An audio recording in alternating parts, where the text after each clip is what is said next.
sinzi ukuntu bari abantu mbabona, sinzi ukuntu n'ukuntu nabyita, gusa ntabwo navuga ko nk'uko bita ko bashaka revolusiyo cyangwa se mbabarire, bavuga ko bashaka revolusiyo. Nta revolusiyo ntayo, ni amaburakindi. Mubare kubivuga gutya, bariya bantu mubona hanze barabita opozisiyo, barabita ngo ni guverinoma y'u Rwanda ikorera mu buhungiro, ni amaburakindi. Bakora iki kindi se? Bashakira amafaranga kuri YouTube, botsa abantu igitutu, bababwira kuriya ugaraye ko byacitse, bagashingira ku kantu karaho k'amufite kabaye. Niba umuntu yagize akabura cyangwa se agapfa, bavuga bati leta yamwishe, muri ibyo tuba tubabwira nibyo, nta gisigaye. Agashingira ku makuru make afite nayo adafitiye gihamya yabereka, akumva ko gihamya gihari ari akanwa ke gusa. Hakaba hameze ko mu Rwanda hari niba rehabilitation center, hari transit center, bica abantu. Abavuyeyo ntawe mugira mu miryango yanyu, nta muntu wagiye transit center akavayo. Kuki ataguhaye amakuru ukayahabwa n'ahimana?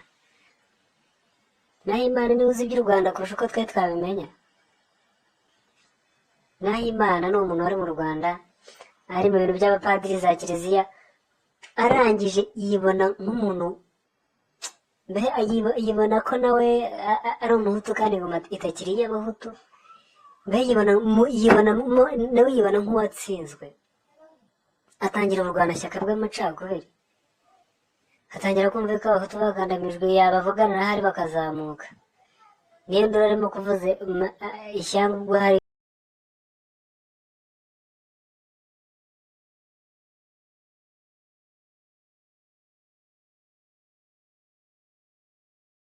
reka ngubwire ikindi kintu uzagenzura buriya bari abantu. Njyewe natinye naravuga ni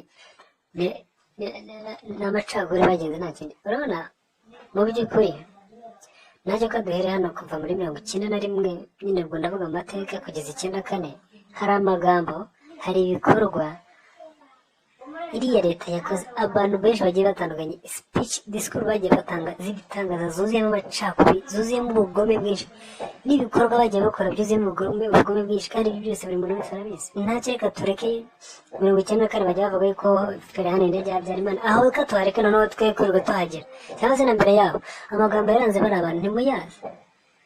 Filime documentaire n'utarayirebye n'ututayizi, kuki bano bantu bari muri opozisiyo batajya bavugaho kuri kiriya kintu? Kuki batajya bakivugaho? Ahubwo aho kugira ngo bakivugaho, baraza bagafata bari abagitera bariya bavuze amategeko, bagafata bano ba Habyarimana,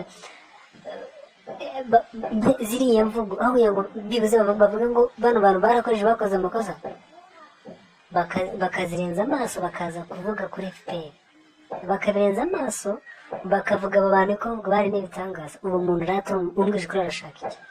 Arashaka revolusiyo, arashaka amahoro, cyangwa arashaka kwica ubwoko bumva? Mubare ntabwo jyewe ndagura ndagena bitewe n'ibintu mbona n'umuntu, bitewe n'ibintu za leta mbere n'iya kabiri igerageza guhuza abanyarwanda. Ahubwo abiyumvijemo ko ari abahutu banatsinzwe, abo nibo bumva bavuze induru hakurya ngiyo mu mahanga, nibo bumva bagikomeje gushukwa n'abazungu bashaka kurimbura u Rwanda.